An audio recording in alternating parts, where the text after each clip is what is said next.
Good morning, students. Once again, you are welcome in political science class. As you know that in previous lectures, we have discussed about free and fair election. How can you say that a country which holds election is democratic? What are the different principles? We have also different case studies of different countries, and I have discussed with you about China, Pakistan, and today I have decided to talk you with about Mexico, a country in Northern America, and today we will have interaction about Mexico, what kind of election practices were there, and which party was dominating, and people of Mexico, and what was the total procedure of election there. So today in this class we will discuss about those things. Hindi में बात करें अगर हम लोगों ने जो chapter start किया था जिसका नाम था what is democracy and why democracy, तो आप लोगों ने स्टूडेंट्स पढ़ा था कि democracy is a form of government in which people elect choose the government. They are responsible for taking decisions on behalf of people. This is representative democracy. We can say that what is direct democracy? There is a difference between direct and representative. Direct means a person which is responsible for taking decisions directly. Just example, मैं family का कोई member हूँ और मैं अपने बारे में अपने फैमिली के बारे में किसी चीज़ को लेकर के किसी भी टॉपिक को लेकर के डायरेक्टली अगर कोई डिसीजन ले रहा हूँ तो ये क्या है? डायरेक्ट डेमोक्रेसी है. लेकिन अगर मेरे बिहाफ में, मेरे बदले, मेरे तरफ से मेरे पेरेंट्स या फिर मेरे कोई एल्डर्स डिसीजन ले रहे हैं तो वहाँ पर हम कह सकते हैं कि ये रिप्रेजेंटेशन हमारा है, हमारा ये प्रतिनिधित्व हो रहा है, यहाँ पर डायरेक्ट नहीं है. तो बहुत सारे देशों में रिप्रेजेंटेटिव डेमोक्रेसी, इंडिया भी उसका एक एग्जाम्पल है कि we elect our rulers, we elect representatives and they form the government. We are not the government and we don't sit in parliament directly. It is not possible. Okay. Switzerland is a country where you can get example of direct democracy. So please make it clear about these things. Here we go. Start from here. आज हम लोग Mexico के बारे में बात कर रहे हैं. मैक्सिको का हम लोग केस स्टडी कर रहे हैं. मैक्सिको एक कंट्री है नॉर्थ अमेरिका में जिसकी राजधानी मैक्सिको सिटी है. यहाँ की आज़ादी 1930 में हुई थी. मैक्सिको आज़ाद हुआ था. मैक्सिको में हर एक 6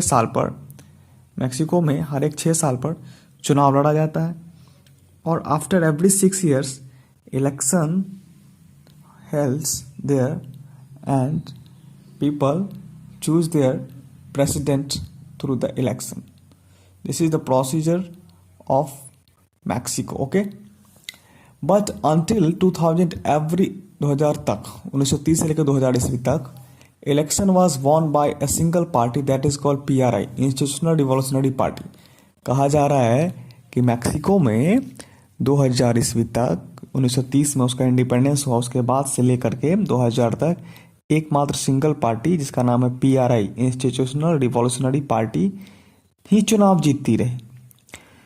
तो स्टूडेंट यहाँ पर मैं आपको ये बताना चाह रहा था कि क्या डेमोक्रेसी इतना ही है कि केवल चुनाव ही किया जाए? Only conducting election is enough for democracy? No, this is not so. केवल चुनाव कंडक्ट करवाना ही लोकतंत्र नहीं है. लोकतंत्र वाकई में और सही मायनों में क्या है, तो उसका हम लोग आज डिस्कशन कर रहे हैं. Actually opposition parties did contest elections but never managed to win. Mexico में और भी बहुत सारी पार्टियां हैं जो चुनाव लड़ती है लेकिन चुनाव जीत नहीं पाती. The very important thing notice here, PRI is a political party which is electing time and again. Most of the time they form the government, they are winner, and opposition party, they did elections, they contest elections but never managed to win. Other पार्टियां जो वहां पर Mexico में है वो चुनाव तो लड़ती है लेकिन चुनाव जीत नहीं पाती है. इस बात को आप ध्यान में रखेंगे। अदर पार्टीज चुनाव तो लड़ती है लेकिन चुनाव जीत नहीं पाती। ये बहुत ही महत्वपूर्ण है इस बात को समझना कि अदर पार्टी चुनाव लड़ती है लेकिन जीत नहीं पाती। ऐसा क्यों है भाई?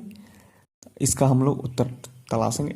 The PRI was known to use many dirty tricks to win elections. वो गलत हथकंडों से चुनाव को प्रभावित करके, चुनाव में बूथ को बदल करके, पोलिंग बूथ जहाँ पर हम लोग वोट गिराने जाते हैं।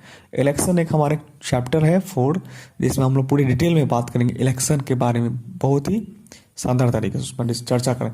फिलहाल आप ये समझेंगे पोलिंग बूथ मतलब एक ऐसा स्थान जहाँ पर लोग वोट देने जाते हैं। Polling booth is a place where people go and cast their vote. People जहाँ पर इकट्ठे होते हैं वोट के लिए और देते हैं। PRI डर्टी ट्रिक्स, गलत तरीके से चुनाव में धांधली करके, कुछ करप्शन करके चुनाव जीत जाती है, तो ये गलत है। लोकतंत्र का ये स्पिरिट नहीं है। This is not the true spirit of democracy. PRI is a party which is responsible for using dirty tricks, so it's not good thing. Teachers of government school used to force parents to vote for the PRI.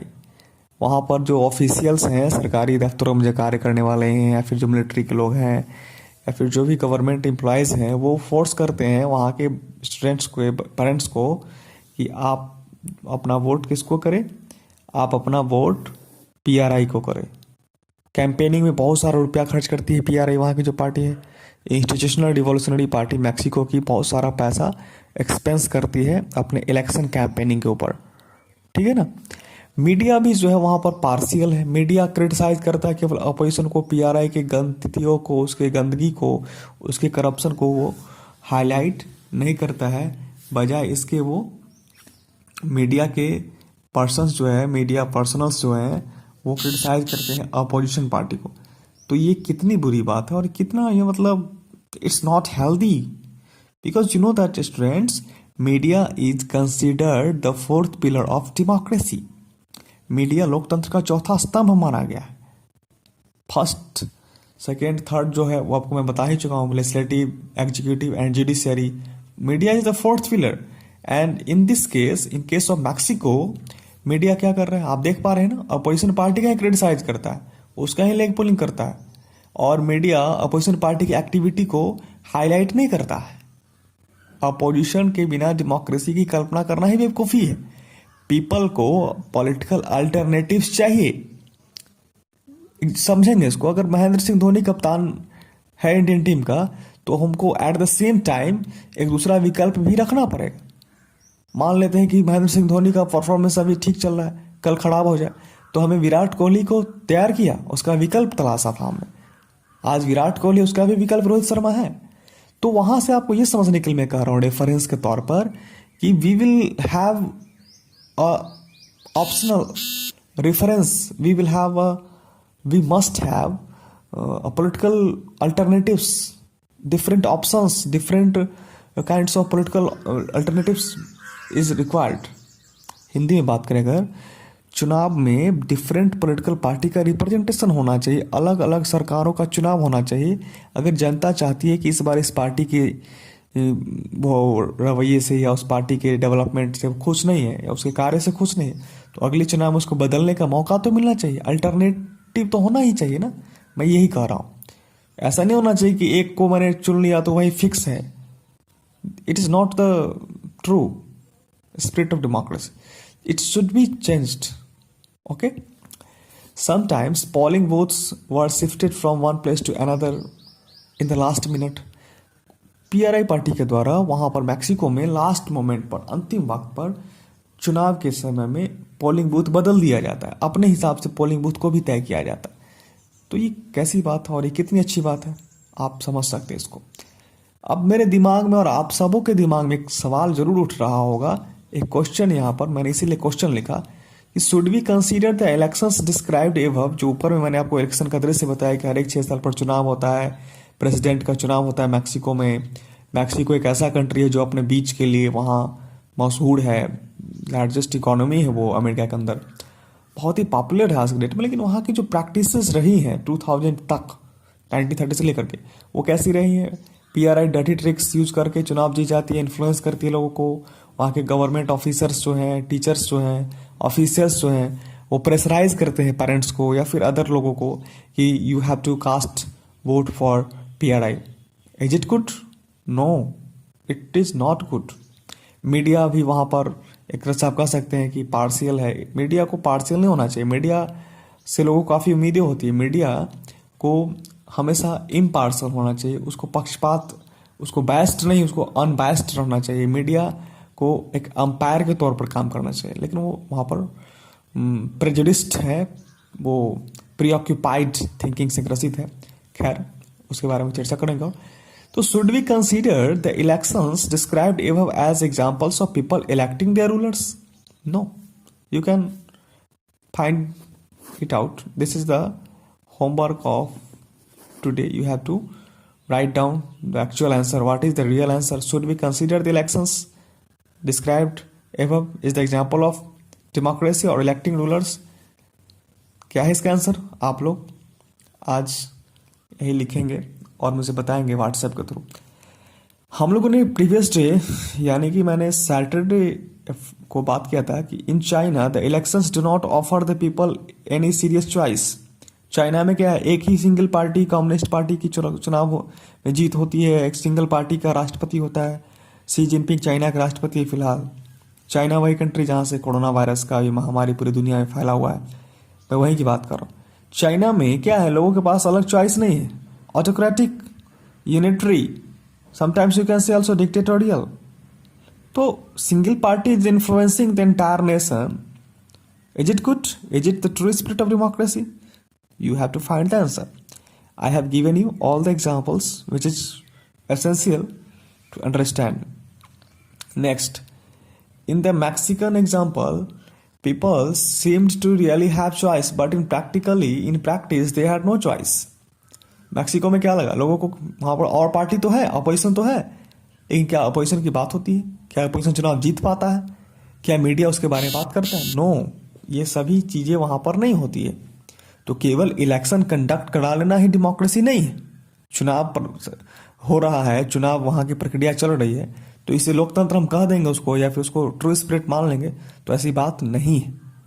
These are not fair elections. Okay, तो मेरा आज का lecture यही था और यही मैं बताना चाहता था। फाइनली मैं कंक्लूड कर रहा हूं इस टॉपिक को और आइए बात करते हैं आगे। We can thus add a second feature to our understanding of democracy. Holding elections of any kind is not sufficient. जो मैं भी कह रहा था, केवल चुनाव करवाना ही लोकतंत्र नहीं है। तो लोकतंत्र क्या है? फिर कंक्लूजन में हम लोग बात करेंगे। तो फिर लोकतंत्र क्या है?